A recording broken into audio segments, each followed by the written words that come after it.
Hi viewers, this is the first lecture on compiler design based on the syllabus of UGC NET and GATE, which helps the UGC NET and GATE aspirants in their exam preparation. Kindly watch the video.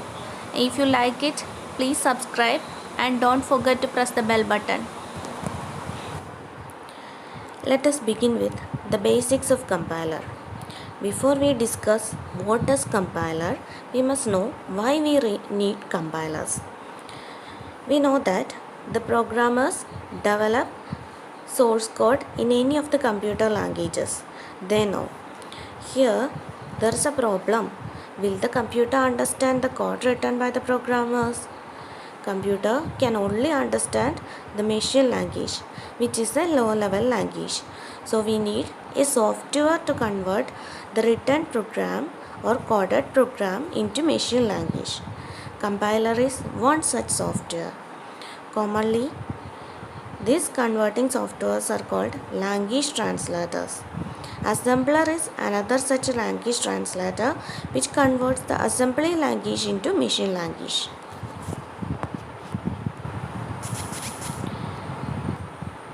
The first topic in the compiler design is different phases of compiler or the stages encountered while translating a code from high-level language to machine language. Compiler operates in various phases and each phase transforms source program from one representation to another. Every phase takes input from the previous stages and feeds its output to the next phase. There are 6 phases in the compiler. They are lexical analysis, syntax analysis, semantic analysis, intermediate code generation, code optimization and code generation. And each of these phases will aid the support from table management and error handling strategies.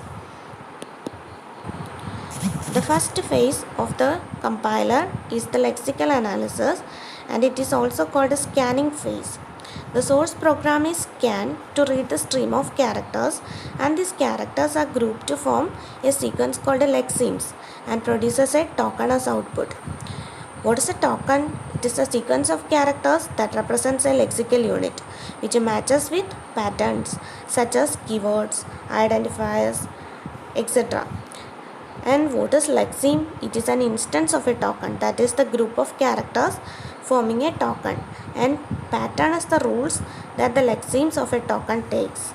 Once a token is generated, the corresponding entry is marked in the symbol table. And from the examples, you can see the different lexemes and tokens from the figure. The next phase is syntax analysis. It is the second phase of compiler and it is also called parsing. Parser converts the tokens produced by the lexical analysis phase into a tree-like representation called a parse tree. The parse tree describes the syntactic structure of the output. A syntax tree is compressed representation of parse tree in which operator appears as the internal nodes and operands of the operator are the children of the node for that operator.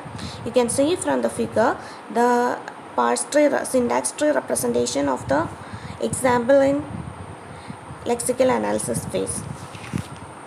The third phase is semantic analysis phase. It checks for the semantic consistency.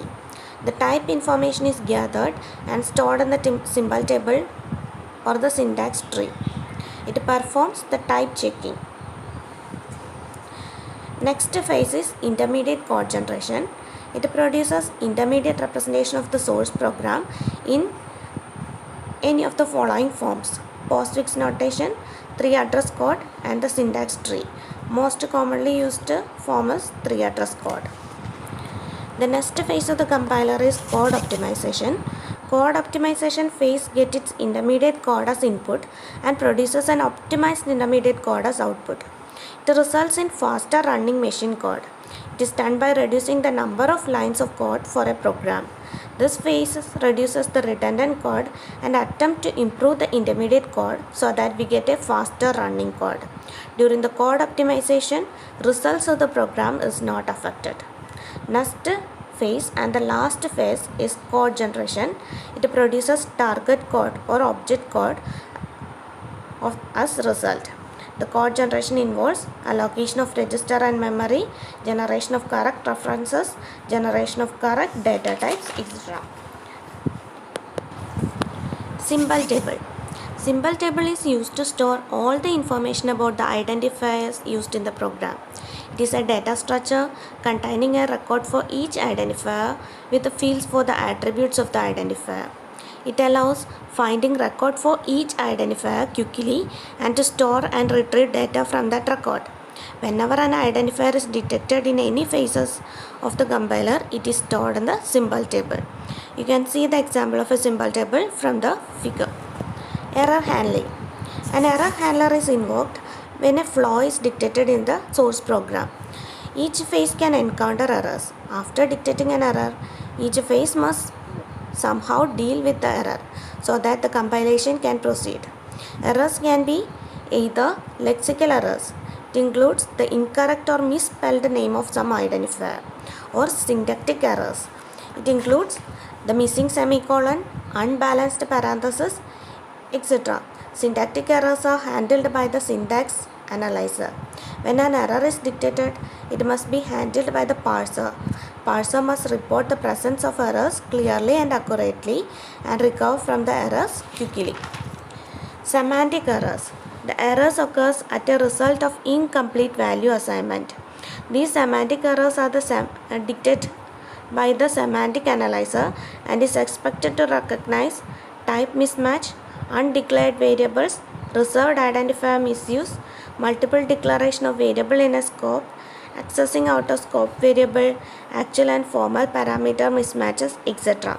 Apart from these errors, there can be logical errors or fatal errors generated by the systems.